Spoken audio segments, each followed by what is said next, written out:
So it's a payment system at the heart. It's free payments. Who doesn't like that?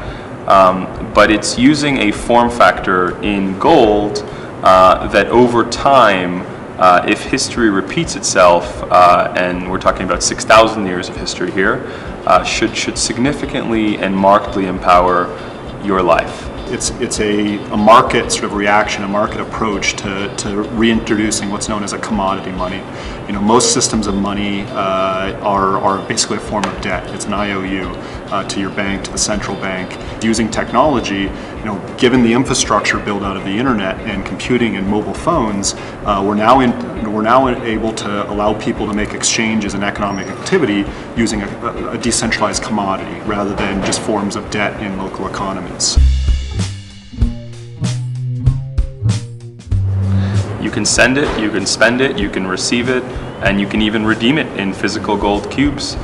So it's essentially a platform that lets you use gold in ways that haven't been possible for the last 40 or 50 years, since gold used to back all money. But we're looking to reintroduce, you know, on this massive internet structure that exists, this interconnected world of people, gold as a form factor for payments and for savings.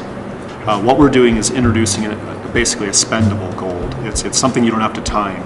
Just over time, it's outperforming and holding value, measuring things of value, and you're able to, you know, buy a coffee with a debit card, you know, based on that gold. There's three markets: cross-border payments, traditional gold space, people that understand gold and look to acquire it, and this commercial activity online. It costs you 1% to get onto the platform. You pay a 1% fee to buy the gold, and it costs you 1% to get off the platform to redeem the gold back into physical form or another form of payment, such as your bank account. But once you have the gold on the platform, you can send it for free to any other BitGold user.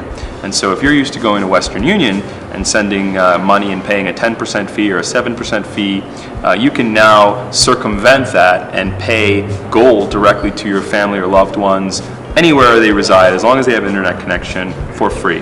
So I think the other target market for BitGold are people that already understand gold and seek exposure to gold, either as an investment or a unit of account or store of value.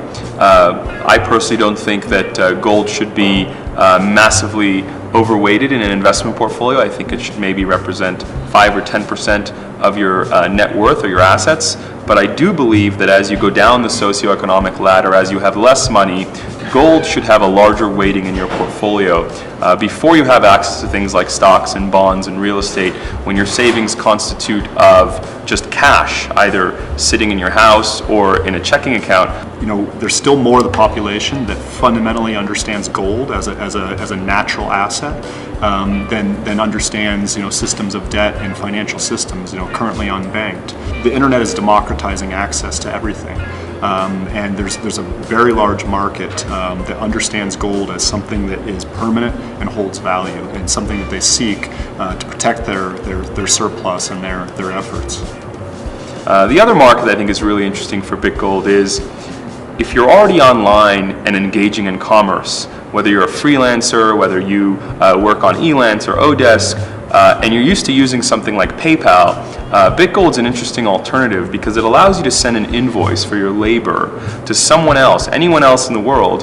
That person can then pay that invoice with traditional payment systems such as a credit card, a Visa, a MasterCard, a wire transfer, but then you receive gold. You receive gold grams, kilograms, or tons, depending on how successful you are.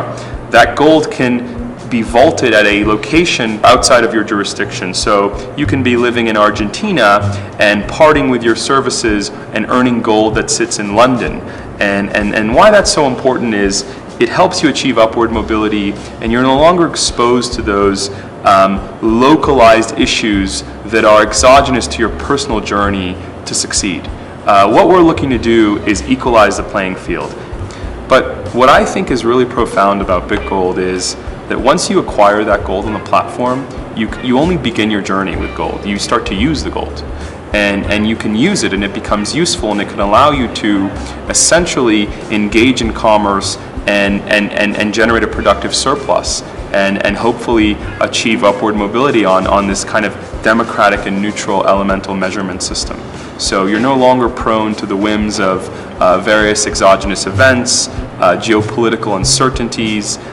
You will now have a system for accumulating a surplus under a unique elemental measurement that's relevant to your food costs, it's relevant to your energy costs, it's relevant to your shelter costs, and that over time won't erode in value.